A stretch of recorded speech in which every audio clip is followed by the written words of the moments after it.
जानुवारियाव accord जानानै थांबाय।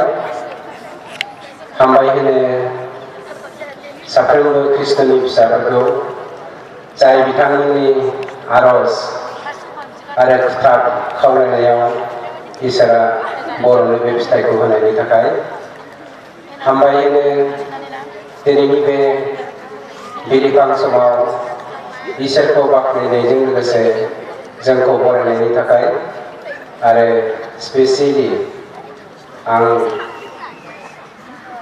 बर' Baptist चार्चनि साफ्रोमबो दैदेनगिरि मिशननि साफ्रोमबो दैदेनगिरि आरो सोद्रोमाफोरनिसिम आफादनि जानानै न'खरनि जानानै आरो आं बेक्तिगत भाबै गोरबोनि हामलायथि होनानै बेखिनियावनो फोजोबनाय जाबाय। गोजोन्थों।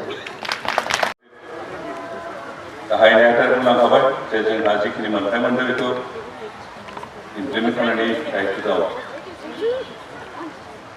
गोरोबथा खालामनानै लाबोनाया गिदिर बाथ्रा नङा, नाथाय गोरोबथानि गेजेरजों जा मोनथाय जों मोनदों बेखौ बोरैहाय साफ्रोमबो रायजो राजानि मोजांनि थाखाय बाहायनो हागोन बेसो गिदिर बाथ्रा।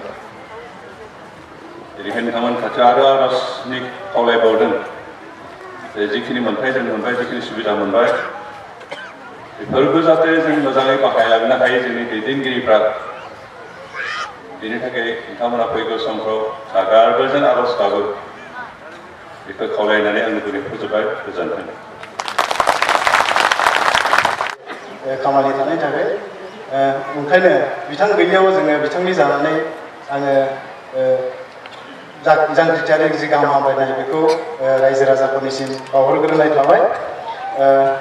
दा जोंनिफ्राय बुंनांगौआ बेनो, जोङो मिथिगौ बे थुक्राझार एरियाया जांख्रिथायनि समावहाय गोबां रोखोमनि दुखु खस्थ' बे एरियायाव मोनलांबाय। जों बेवहाय उन्दैनिफ्रायनो देरनाय, जों गोबां नुबोबाय, गोबां खस्थ' खालामबाय।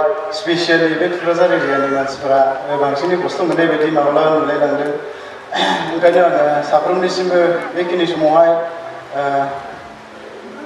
गोजोननायखौ बावहरनाय थाबाय। नोंथांमोना जोंखौ सापर्ट होबोबाय आरो जिखिनि खस्थ' खालामनायनि गेजेरजों दिनै जोङो जिखिनि मोननो हाबाय, बे मोननायखौहाय जोङो मोजाङै मोजां मावफुंलांनो थाखायबो नोंथांमोनखौ जोंनो गोनां जागोन।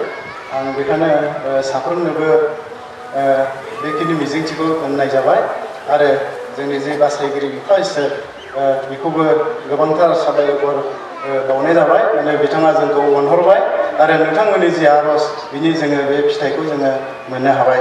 बेखायनो आङो बेखिनिखौनो बुंनानै दोनथ'नाय जाबाय।